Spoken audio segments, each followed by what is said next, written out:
Dealerships are in trouble, and they are for surprisingly different reasons. One echoes the predictions of many revolving the idea of dealerships being replaced by the direct-to-consumer model, while the other is the result of a changing car market and a crunch in credit. Both could mean major changes to the car market as a whole, and they could also be bad news for dealerships and the future of the dealership model. Let's first talk about how dealerships are being affected by the changing car market and the credit crunch that many borrowers and businesses are experiencing today. But before we dig into that, I would like to take a moment to thank the sponsor of this video, Factor. My days are jam-packed from sunrise to sunset, and I'm constantly looking for ways to save time. That's why I turned to Factor. Factor is a meal delivery service that delivers you chef-crafted, fresh, never frozen meals right to your doorstep. And the best part is these meals are ready in just a few minutes. With 34 plus chef-prepared, dietitian-approved weekly options, there's always something new to try. Plus, you can round out your meal and replenish your snack supply with an assortment of 45 plus add-ons, including breakfast items like egg bites, smoothies, and more. Now, I'm a vegetarian, and in addition to running my businesses, I also run marathons and ultra marathons, so having filling, healthy meals that meet my dietary restrictions, it can sometimes be a challenge. But with Factor, I can eat meals I enjoy that keep me full and help me train and work better. Factor offers delicious, flavor-packed options on the menu each week to fit a variety of lifestyles, from keto to calorie smart, vegan and veggie, and protein plus. Prepared by chefs and approved by dietitians, each meal has all of the ingredients you need to feel satisfied all day long while still meeting your goals. Want to give Factor a try for yourself? Head over to factor75.com or click the link below and use the code Aubrey50 to get 50% off your first Factor box. That's Factor75, or you can click the link in the description below and use the code Aubrey50 for 50% off. Thank you, Factor, for sponsoring this video. Now, if you've been watching my channel, then you know that the term credit crunch is nothing new, and it's something I've been talking about a lot in recent videos since the crash of Silicon Valley Bank. A credit crunch is when lenders are more limiting in who they loan money out to, and as a result, people or businesses that may have been approved for loans in the past may not be approved for these same loans today. Or on the flip side, businesses or industries that creditors felt comfortable lending money to, say in 2021, are now businesses that they deem too risky. Well, in the last couple of weeks, I made a video talking about how Capital One, as a result of this credit crunch, was leaving the floor planning business, which means that Capital One will no longer help dealerships fund their inventory, either for their showroom or their dealership lots. Now, whenever this was initially announced, it did come as a slight shock, but whenever you begin to think about it, it really shouldn't have surprised anyone, because floor planning is a business that typically does become less profitable and more risky whenever interest rates are higher. And well, in 2023, interest rates are pretty dang high. This is of course going to have a huge impact on dealerships that used Capital One for funding. But even prior to Capital One exiting the floor planning business, there were a lot of dealerships and banks that were signaling the alarms long before Capital One did. Earlier this year, American Car Center, a dealership group that operates 85 dealerships across 10 states, abruptly shut down their operations. Then about a month ago, it was announced that they were filing for bankruptcy.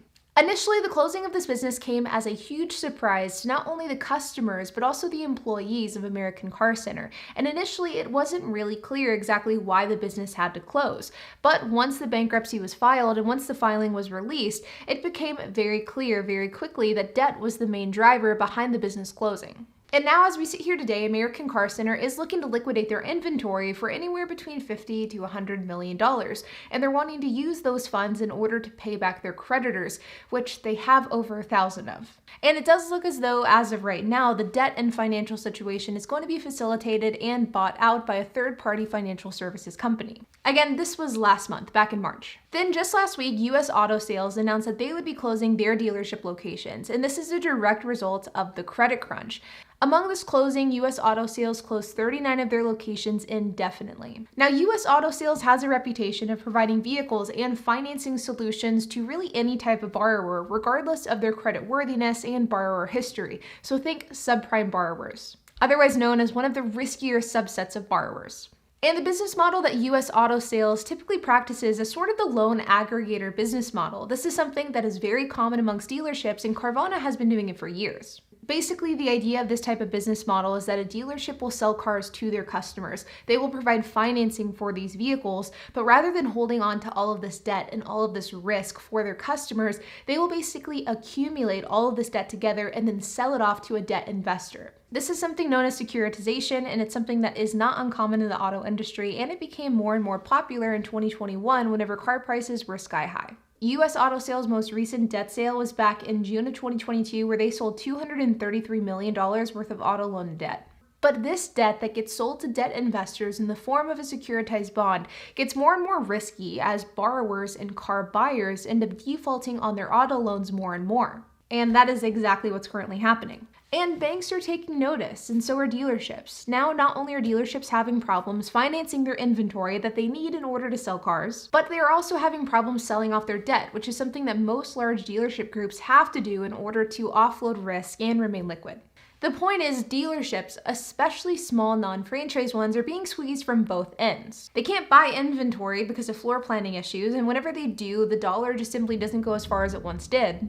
Once dealerships do fund and buy their inventory, they have a harder time finding a buyer because of the change in economic climate and because the credit crunch has made it harder for borrowers to get approved for things like auto loans. And this is especially true with subprime borrowers. And then once dealerships actually secure a buyer, they're going to have a harder and harder time offloading that debt, thus putting them at more risk if that debt was to default on. This is bad news in nearly every regard. Banks like Ally, Capital One, Santander, and more are clearly reading the writing on the wall, and they are saying that the dealership business, the automotive market, is one that's simply too risky to be a part of right now, and they don't want to touch it with a 10-foot pole. The problem, though, is that dealerships rely on this inventory in order to grow, and without it, they are stuck between a rock and a hard place.